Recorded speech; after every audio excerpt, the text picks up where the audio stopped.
How to fix server not working on Crunchyroll. I'm gonna guide you through the process on how to fix it. Let's get started. First of all, on your phone, launch the Crunchyroll app. If you are facing any server issues, then first of all, head over to your preferred web browser. You can check to see if the issue is global or not.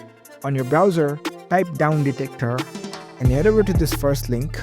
Once you're in this website, at the top right corner you can see the search icon, tap on it.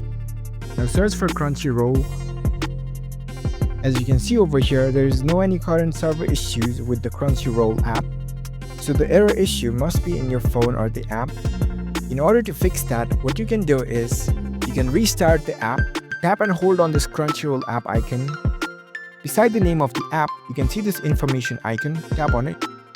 Scroll down to the bottom, now tap on storage. In this page, you can see the clear cache option over here, tap on it. You can reset the complete app, so you can even choose this clear data option and choose delete.